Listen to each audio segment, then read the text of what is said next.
Hello and welcome to the Spirit Safe. My name's Rob. Thank you very much indeed for joining me. This time around we've got something quite interesting. It is the Wolfburn 3-year-old single malt Scotch whisky.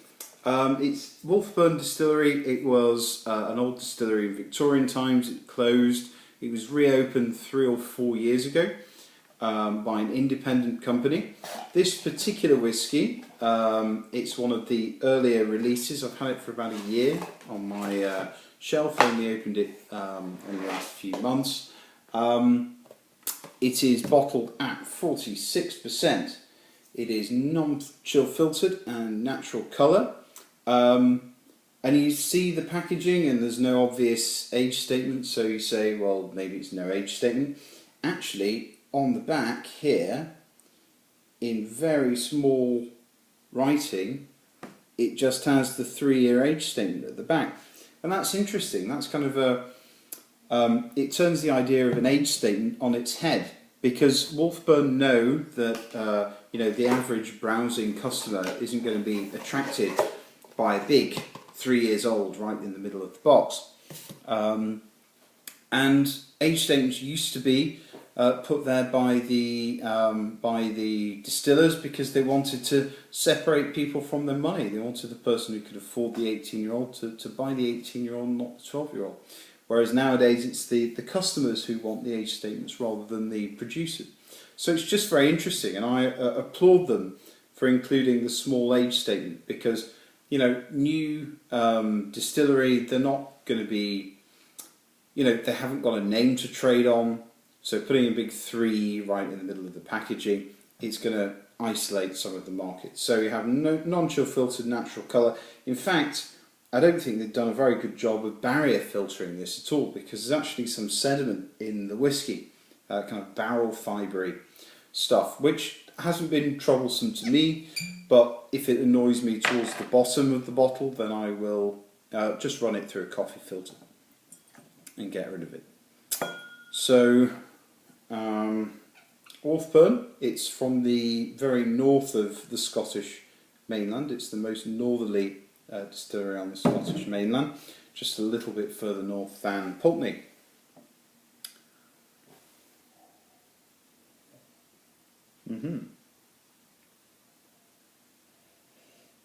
So the first thing I get is a lot of citrus. The bottle's been open for a couple of months.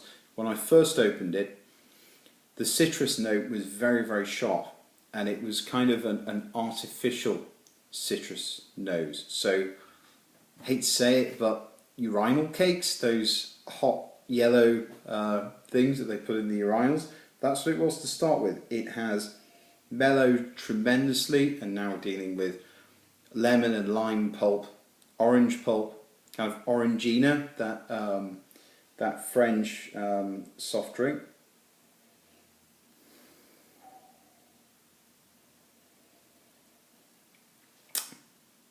The lemon and orange pulp jives really nicely with a light peat, quite an earthy peat. And there is a lot of salt, lemon and salt. Where's the tequila, maybe? A lot of salty air, a lot of coastal characters to it.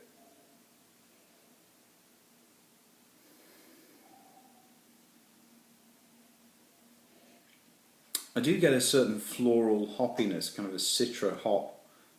So it's a little bit like the Bruichladdich Isla Barley in that respect, because you've got the coastal notes and the floral notes as well.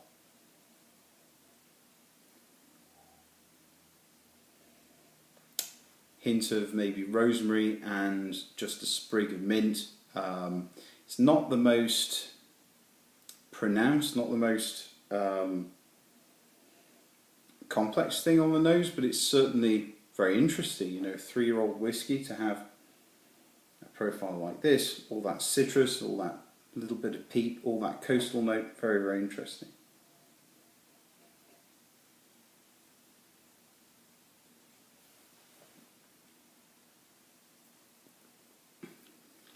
On the palate, barley sugar, fades to a kind of pepper,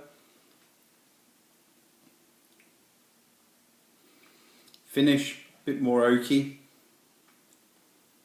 Still a lot of citrus kicking around, but it's all gone a little bit too quickly. Maybe that's to do with the age. We're dealing with a 3-year-old whiskey.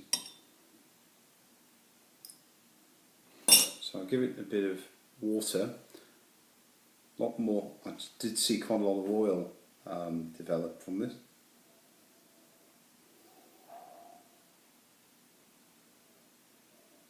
Altogether more oaky, a little bit of citronella maybe.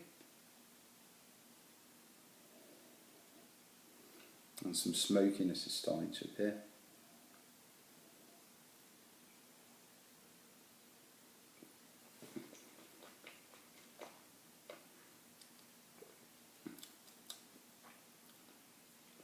Much heavier on the barley sugar and floral notes.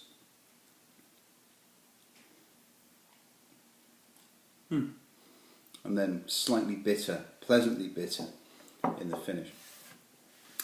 Okay, so what we've got here, you know, a 3-year-old whiskey that cost me 100 Canadian bucks doesn't sound like a very good buy, but it's actually very, very interesting.